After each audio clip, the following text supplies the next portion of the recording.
درفشانی نے تیری قطروں کو دریا کر دیا، دل کو روشن کر دیا، آنکھوں کو بینا کر دیا۔ خود نہ تھے جو راہ پر اوروں کے ہادی بن گئے، کیا نظر تھی جس نے مردوں کو مسیحا کر دیا۔ کس نے ذروں کو اٹھایا اور صحرا کر دیا، کس نے قطروں کو ملایا اور دریا کر دیا۔ کس کی حکمت نے کیا یتیموں کو در یتیم، اور غلاموں کو زمانے بھر کا مولا کر دیا۔ زندہ ہو جاتے ہیں جو مرتے ہیں ان کے نام پر، اللہ اللہ موت کو کس نے مسیحا کر دیا۔ ہر قسم کی حمد و ثنا اللہ احکم الحاکمین کی ذات بابرکات کے لیے ہے، جو ہم سب کا خالق مالک رازق داتا گنج بخش ہے، فعال لما یرید، علی کل شیء قدیر کی طاقتوں کا مالک ہے۔ انگلا تعداد بے حد و حساب درود و سلام امام الانبیاء والی بدہا حضرت محمد مصطفیٰ احمد مجتبیٰ صلی اللہ علیہ وآلہ وسلم کی ذات بابرکات کے لیے، جو ساقی کوثر شاف محشر شفیع المذنبین اور رحمت للعالمین ہے۔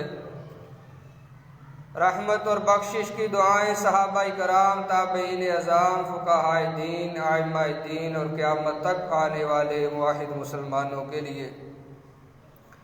حضرات ذی وقار، جو سورۃ الانشراح کی کچھ آیات آپ کے سامنے تلاوت کی ہیں، اللہ رب العالمین نے ان کے اندر نبی کریم علیہ السلام سے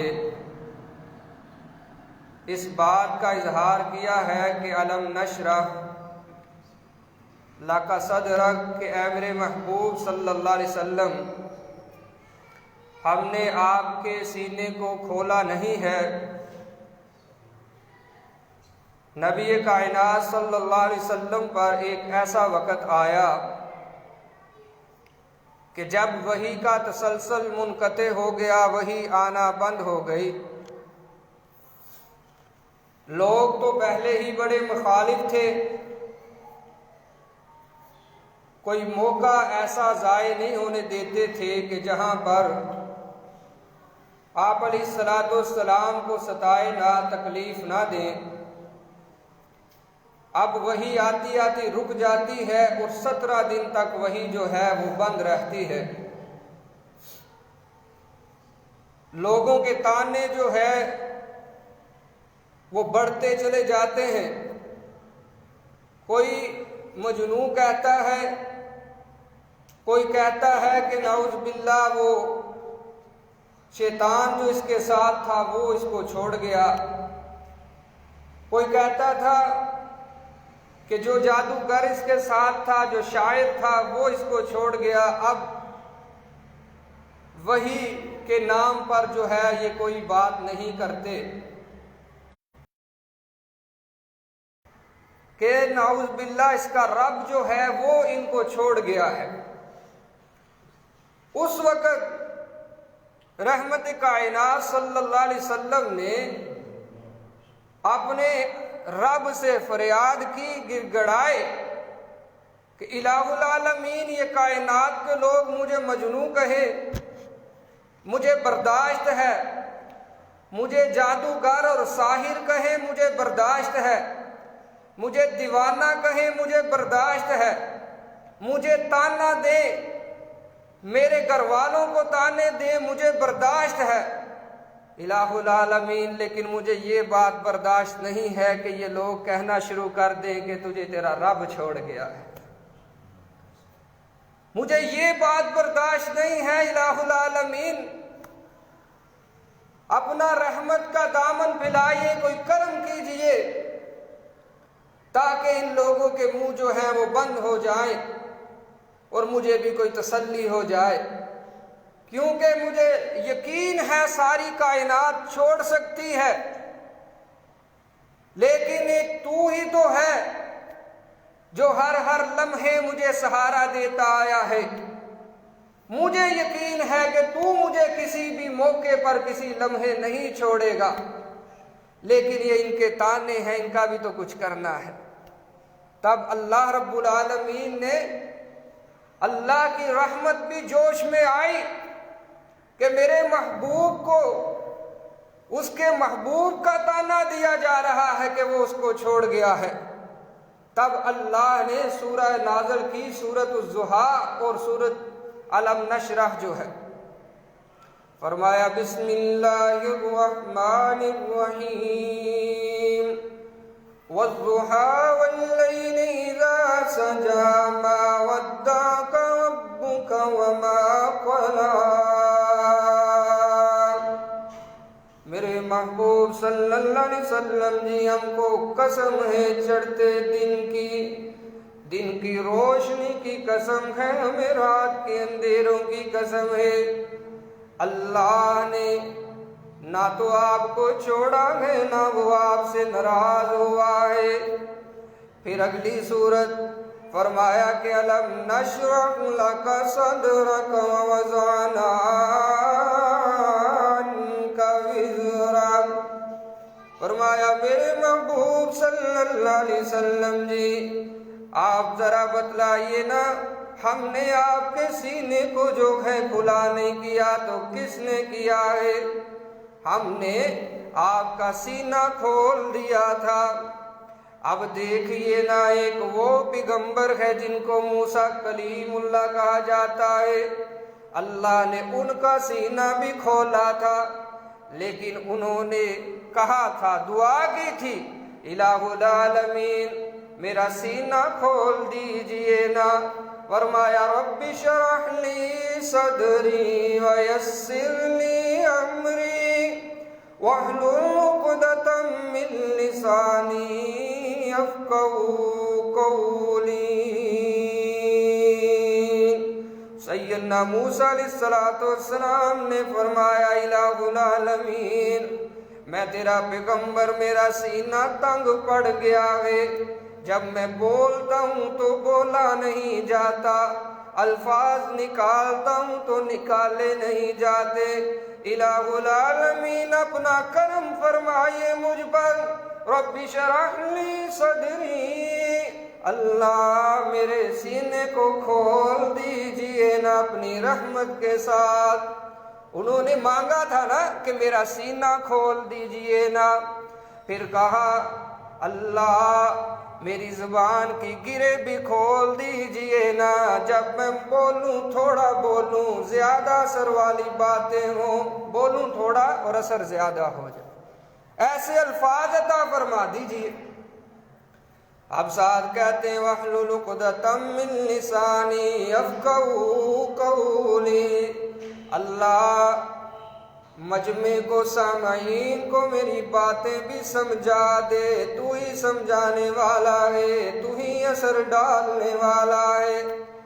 ادھر پیغمبر ہے حضرت موسیٰ علیہ السلام، اللہ سے فریاد کر کے اپنا سینہ کھلوا رہے ہیں، تو یہاں اللہ فرماتے میرے محبوب صلی اللہ علیہ وسلم میری نعمتوں کو یاد تو کیجئے نا، آپ تو یتیم تھے، ہم نے آپ کو پیغمبر بنا دیا، آپ کے پاس جگہ نہیں تھی، ہم نے جگہ عطا کی، آپ کا سینہ آپ نے کہا بھی نہیں اور ہم نے کھول دیا تھا۔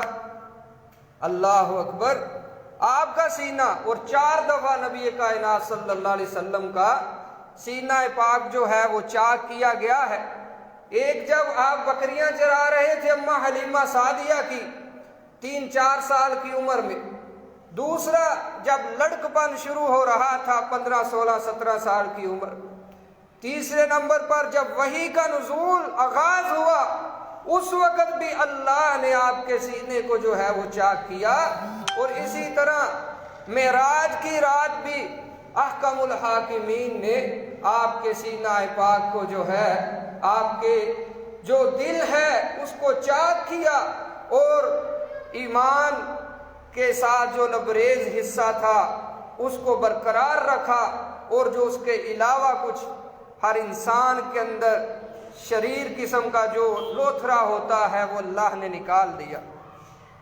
اب دیکھیے یہاں پر حکمت یہ بھی تو ہو سکتی تھی کہ انسان اللہ رب العالمین نبی کائنات صلی اللہ علیہ وسلم کو یہ لوتھرا جو ہے یہ دیتے ہی نہ، ویسے ہی پیدائش ہو جاتی تو اس پہ بھی قادر ہے۔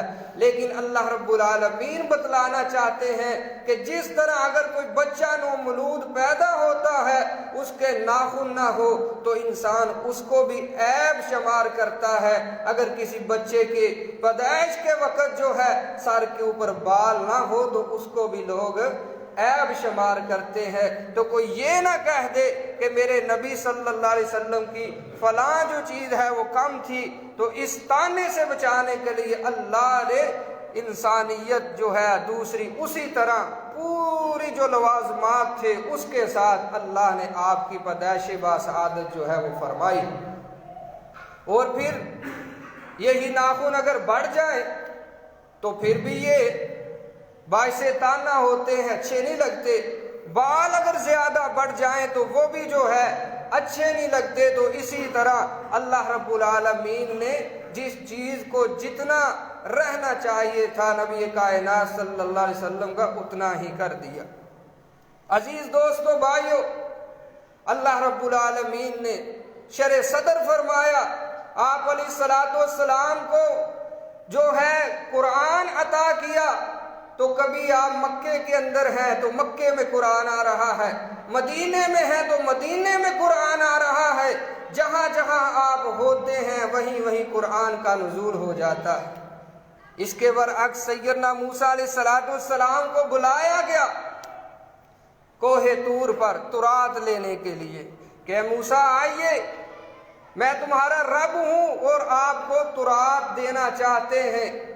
تورات دی اور کتابی شکل میں، اور جب رحمت کائنات صلی اللہ علیہ وسلم کی باری آئی تو آپ کے اوپر، آپ کے سینہ پاک میں پورے کے پورے قرآن کو جو ہے وہ نزول کر دیا، اس کو نازل کر دیا۔ کتابی شکل میں نہیں آیا قرآن، اور یہ قرآن کوئی معمولی چیز نہیں ہے، اس کا وزن کوئی معمولی نہیں ہے کہ ہر کوئی اس کو برداشت کر سکتا ہو۔ قرآن پاک میں اللہ فرماتے ہیں نا کہ ہم نے پہاڑوں پر، آسمانوں پر، زمینوں پر اس کو جو ہے وہ نازل کرنا چاہا، انہوں نے ہاتھ کھڑے کر دیے، ہم اس کا بوجھ برداشت نہیں کر سکتے۔ اور فرمایا جب وحی آیا کرتی تھی، سخت سردیوں کے دن ہوا کرتے تھے، اماں جان سیدہ عائشہ رضی اللہ تعالیٰ عنہ فرماتی ہیں تو اللہ کے نبی علیہ السلام سخت سردی کے موسم میں پسینے سے شرابور ہو جایا کرتے تھے، اتنا جو ہے کہ وہ وحی کا بوجھ ہوا کرتا تھا۔ تو اللہ فرماتے ہیں، فرمایا بسم اللہ الرحمن الرحیم، أَلَمْ نَشْرَحْ لَكَ صَدْرَكَ وَوَضَعْنَا عَنْكَ وِزْرَكَ۔ رب کائنات نے فرمایا میرے محبوب صلی اللہ علیہ وسلم جی آپ گھبراتے کیوں ہیں؟ ہم نے تو آپ کو نعمتوں سے مالا مال کر دیا ہے، ہم نے تو آپ کو فضیلتوں سے نوازا ہے، آپ تو ہمارے حبیب ہیں، ہمارے محبوب ہیں، آپ سے زیادہ تو کائنات میں کسی سے ہمیں محبت ہوئی نہیں ہے، آپ ہی تو ہمارے پیارے ہیں۔ اب نبی پاک صلی اللہ علیہ وسلم فرماتے ہیں کائنات کے رب نے مجھے دوسرے انبیاء سے 7 چیزوں پہ فوقیت اور فضیلت عطا فرمائی ہے جو پہلے کسی نبی کو عطا نہیں کی گئی۔ فرمایا اوتیت بجوامع الکلم، اللہ نے مجھے ایسا کلام دیا ہے، ایسی زبان سے نوازا ہے کہ میں وہی بولتا ہوں نا، وما ينطق عن الهوى ان هو الا وحی یوحی، کہ میں جب بھی بولتا ہوں وہی کے موتی رولتا ہوں، اور جب بھی بولتا ہوں کلام تھوڑا کرتا ہوں، الفاظ تھوڑے بولتا ہوں، معنی اس کے بہت زیادہ ہوتے ہیں۔ یوں سمجھیے کہ ہم 1 یا 2 گھنٹے بولیں تو نبی علیہ الصلوۃ والسلام وہی بات جو ہے وہ 10 سے 15 منٹوں میں کر جاتے ہیں۔ اتنے یعنی کہ بااثر گفتگو، جوامع الکلم، تھوڑے الفاظ اور ان کے معنی بہت زیادہ۔ فرمایا کہ میں تھوڑی سی بات کرتا ہوں، الفاظ تھوڑے ہوتے ہیں لیکن اثر ان کا بہت زیادہ ہوتا ہے۔ اوتیت بجوامع الکلم، میں جوامع کلم اور جامع کلام دیا گیا ہوں۔ فرمایا ونصرت بالرعب، دوسرے نمبر پر جو پہلے نبیوں کو چیز نہیں ملی وہ مجھے جو ملی ہے وہ میرا رعب ہے، میرے دبدبہ ہے، میری اس کے ساتھ مدد کی گئی ہے، رعب اور دبدبے کے ساتھ۔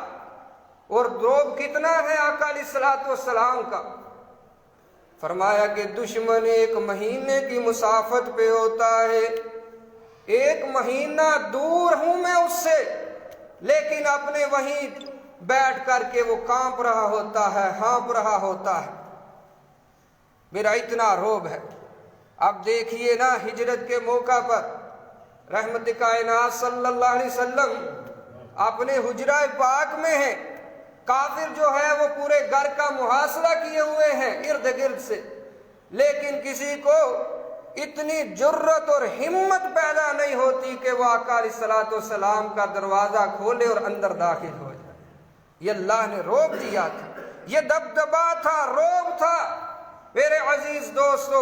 نہیں تو وہ تلواریں پکڑے ہوئے تھے، ہتھیاروں سے لیس تھے، کیوں آئے بھی اللہ کے نبی علیہ الصلوۃ والسلام کو نعوذ باللہ قتل کرنے کے ارادے سے تھے، تو پھر باہر کیوں کھڑے رہے؟ کون روکنے والا تھا؟ یہ وہی رعب و دبدبا تھا جس نے اندر جانے نہیں دیا۔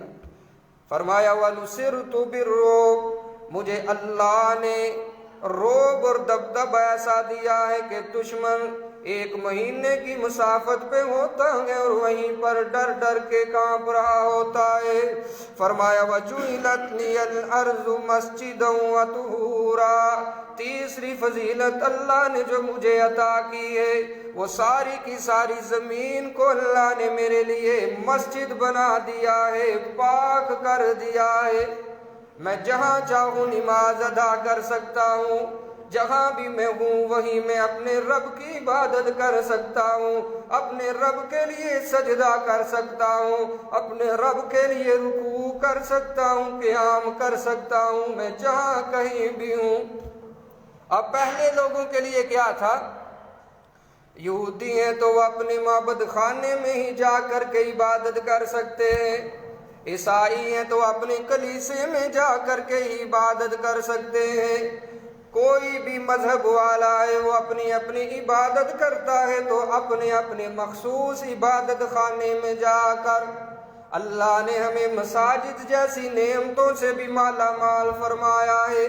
یہ جو بیت اللہ کی بیٹیاں ہیں مسجدیں، دنیا کے اندر کہیں بھی اللہ کا گھر ہو، اس کی بھی بڑی فضیلتیں ہیں، اور خاص طور پر جب نماز پنجگانہ فرائض کے طور پہ ادا کرنی ہے تو وہ مسجد میں آنا ضروری ہے۔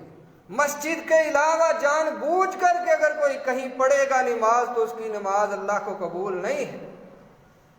دلیل لیجئے، سیدنا عبداللہ ابن مکتوم رضی اللہ تعالی عنہ نبی رحمت صلی اللہ علیہ وسلم کے پاس آتے ہیں، آ کر کے کہتے اللہ کے رسول مجھے اجازت دیجئے کہ میں گھر کے اندر ہی نماز ادا کر لیا کروں۔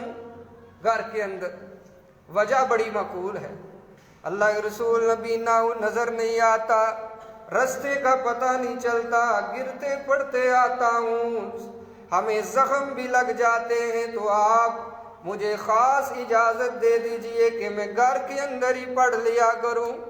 پڑھنی تو نماز ہی ہے نا، ہم بھی یہی کہتے ہیں، پڑھنی تو نماز ہے، جتنے مرضی پڑھ لیے، لیکن اللہ کے نبی علیہ الصلوۃ والسلام نے فرمایا اے عبداللہ ابن مکتوم مجھے یہ بات بتلا جب اذان ہوتی ہے مسجد نبوی میں تجھے اذان کی آواز آتی ہے کہ نہیں آتی؟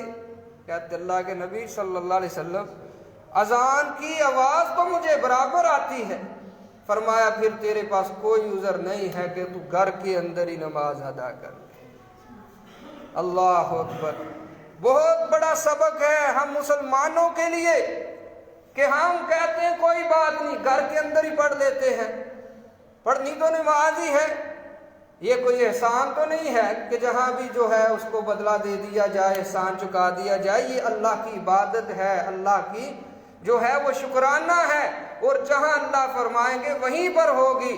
لہذا فرمایا وَجُعِلَتْ لِيَ الْأَرْضُ مَسْجِدًا وَطُہُورًا، ساری کی ساری زمین اللہ نے میرے لیے سجدہ گاہ بنا دی ہے، پاک بنا دی ہے کہ جہاں کہیں بھی انسان ہوگا وہیں پر نماز ادا کر لے۔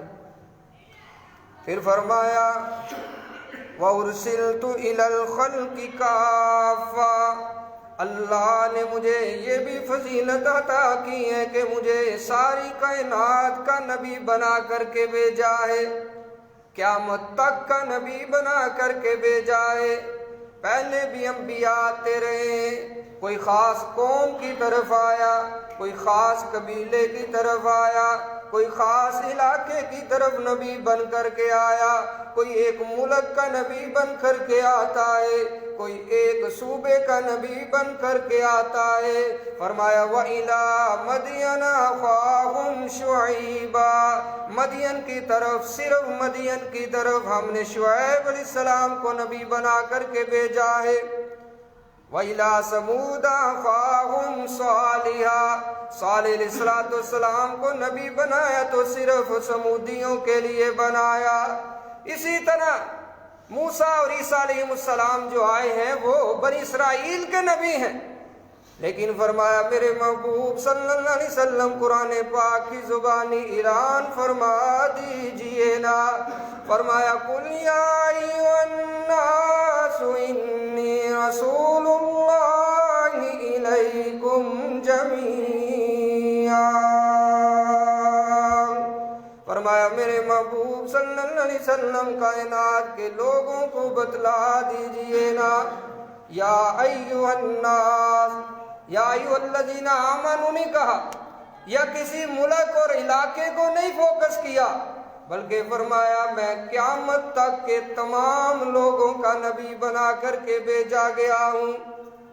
ایک اور مقام پہ فرمایا وَمَا أَرْسَلْنَاكَ إِلَّا كَافَّةً لِلنَّاسِ بَشِيرًا وَنَذِيرًا، فرمایا کہ میں ساری کل کائنات کے لیے ڈرانے والا، خوشخبریاں دینے والا اور نبی بنا کر کے بھیجا گیا ہوں۔ قرآن پاک میں اللہ رب العالمین نے یہ آیتیں باقاعدہ نازل فرمائی کہ میرے محبوب صلی اللہ علیہ وسلم کائنات کے ایک ایک بندے کے لیے، ایک ایک شخص کے لیے قیامت تک ہم نے آپ کو نبی بنا دیا ہے۔ یہ فضیلت دی گئی ہے، پہلے کسی نبی کو یہ فضیلت نہیں ملی۔ اللہ اکبر۔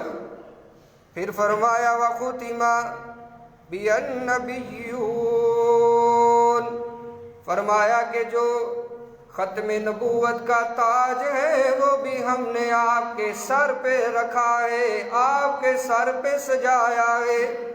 جب آپ آ جائیں گے تو آپ کے بعد کوئی نبی نہیں آئے گا، کوئی رسول نہیں آئے گا۔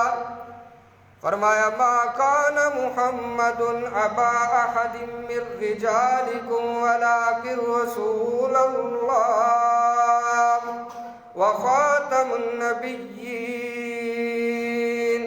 اللہ نے اس بات کا بھی اعلان واضح الفاظ میں کر دیا ہے کہ میرے محبوب صلی اللہ علیہ وسلم آپ کے بعد ہم نے نبوت کے دروازے کو بند کر دیا ہے۔ صحیح بخاری میں حدیث ہے، نبی علیہ السلام فرماتے ہیں کہ ایک اللہ نے مجھے اور جو سابقہ انبیاء تھے ایک محل سے ہمیں تعبیر کیا ہے کہ ایک محل ہے، ایک مالک مزدور لگاتا ہے، محل تیار کیجئے، بڑا شاندار محل بنایا جاتا ہے، اب ہوتا کیا ہے، لوگ دور دور سے دیکھنے آتے ہیں، کہتے ہیں کہ یہ محل بڑا شاندار ہے، لاجواب ہے، لوگوں نے جس نے بنایا ہے اخیر ہی کر دی ہے محل بنانے کی، لیکن ایک اینٹ کی جگہ ابھی باقی ہے، کاش یہ بھی اینٹ لگا دی جاتی، یہ محل جو ہے اپنا کوئی ثانی ہی نہ رکھتا۔ فرمایا کائنات کے لوگوں سن لو، وہ آخری اینٹ اس محل کی میں ہوں۔ اب جب آپ نے فرما دیا ہے کہ اس آخری اینٹ جو ہے اس محل کی وہ میں ہوں، تو اس کے بعد کسی اور کی گنجائش رہتی ہے؟ اور جب مالک ہی خود کہہ دے کہ بس آخری اینٹ لگ چکی ہے، اس محل کا کام ختم ہو چکا ہے، پھر کوئی آئے اور کہے کہ میں بھی نبی ہوں، میں نے، یا پھر تو یہی بات ہے کہ نعوذ باللہ وہ اس مالک کو جھٹلا رہا ہے جس نے کہہ دیا ہے کہ بس بھائی کام مکمل ہو گیا ہے۔ جب نیا آئے گا ظاہر سی بات ہے وہ کہے گا کہ نہیں مالک سے نعوذ باللہ غلطی ہوئی ہے، ابھی تو کام باقی ہے اور میں وہ کام مکمل کرنے کے لیے آیا ہوں۔ پھر اللہ رب العالمین نے ایک اور مقام کے اوپر فرمایا نا، سورۃ آل عمران کے اندر فرمایا وَإِذَا أَخَذَ اللَّهُ مِيثَاقَ النَّبِيِّينَ لَمَا آتَيْتُكُم مِّن كِتَابٍ وَحِكْمَةٍ ثُمَّ جَاءَكُمْ رَسُولٌ مُصَدِّقٌ لِّمَا مَعَكُمْ لَتُؤْمِنُنَّ بِهِ وَلَتَنصُرُنَّهُ۔ اللہ نے فرمایا کہ میں نے سارے انبیاء کو جمع کیا، سارے انبیاء کو جمع کیا اور ایک وعدہ لینا چاہا، اور میں نے وہ وعدہ لیا سارے انبیاء کی جماعت سے۔ فرمایا وَإِذَا أَخَذَ اللَّهُ مِيثَاقَ النَّبِيِّينَ، اب وعدہ بیان ہونے لگا ہے۔ فرمایا لَمَا آتَيْتُكُم مِّن كِتَابٍ وَحِكْمَةٍ، میرے انبیاء کی جماعت، جب میں تجھے کتاب بھی دے چکا ہوں، حکمت و دانائی بھی دے چکا ہوں، اور آپ لوگوں کو میری جو ہے تبلیغ پہنچا چکے ہوں، جب آپ تکلیفیں برداشت کر چکے ہوں، جب آپ لوگوں کو دعوت دیں تو لوگ مانے نہ بلکہ آگے سے مارے آپ کو ماننے کی بجائے، جب آپ بڑی مشکل سے منوائیں گے نا، پھر ثم جاءکم، پھر ایک آئے گا آنے والا۔ یہ بھی پتا چلا کہ وہ آئے گا کب؟ سب سے آخر میں آئے گا، درمیان میں بھی نہیں، شروع میں بھی نہیں، بلکہ فرمایا وہ آئے گا اس وقت جب آپ اپنا کام کر چکے ہوں گے۔ پھر کرنا کیا ہے؟ ثم جاءکم رسول مصدق لما معکم، ایک رسول، ایک نبی آئے گا جو تمہاری کتابوں کی بھی تصدیق کرے گا، تمہاری نبوتوں کی بھی تصدیق کرے گا، تمہیں بھی اللہ کا فرستادہ اور پیغمبر مانے گا، تمہیں بھی، تمہاری تصدیق کرے گا۔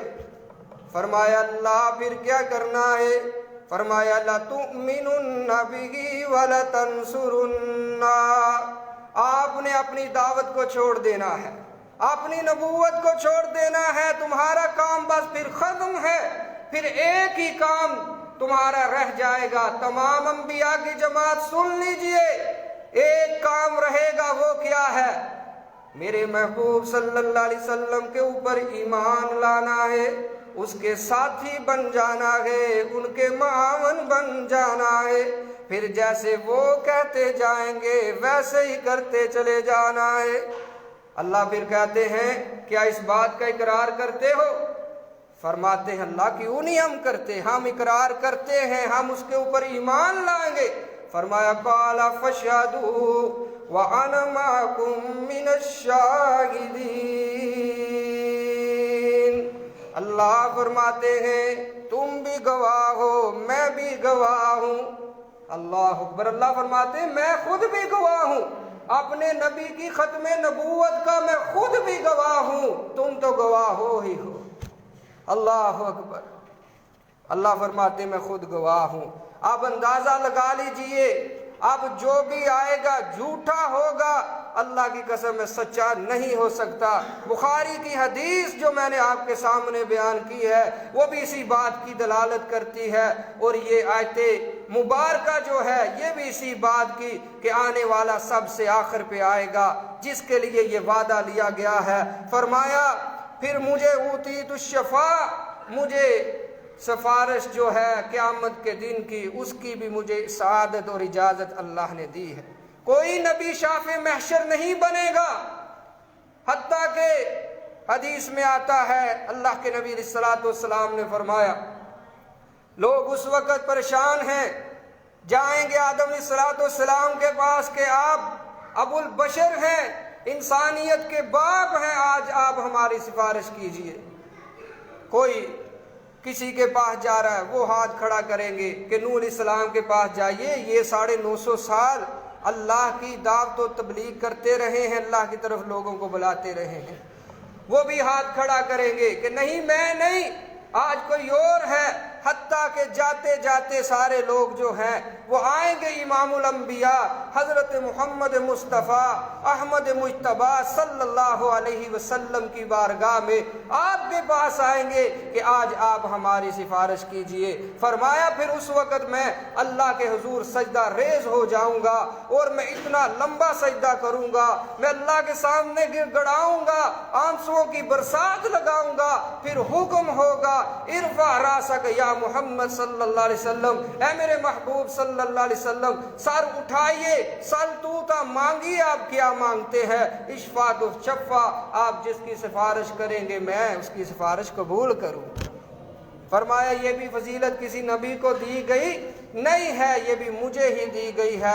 میرے عزیز دوستو بھائیو، اللہ رب العالمین نے بے شمار قسم کے جو ہے فضائل سے اپنے محبوب علیہ الصلوۃ والسلام کو نوازا ہے۔ باقی انبیاء کے رتبے بھی بڑے ہیں، باقی انبیاء کے فضائل اور مناقب بھی بہت ہیں، لیکن فرمایا کہ جو ان سارے انبیاء کے اندر انفرادی طور پہ اللہ نے جمع کیا تھا، عطا کیا تھا، وہ سارے کے سارے فضائل جو ہیں، وہ سارے کے سارے مناقب آمینہ کے لال علیہ الصلوۃ والسلام کے اندر تنہا جو ہے وہ جمع فرما دیے ہیں۔ اللہ تعالیٰ سے دعا ہے الہ العالمین جب تک ہم زندہ ہیں حالت اسلام پر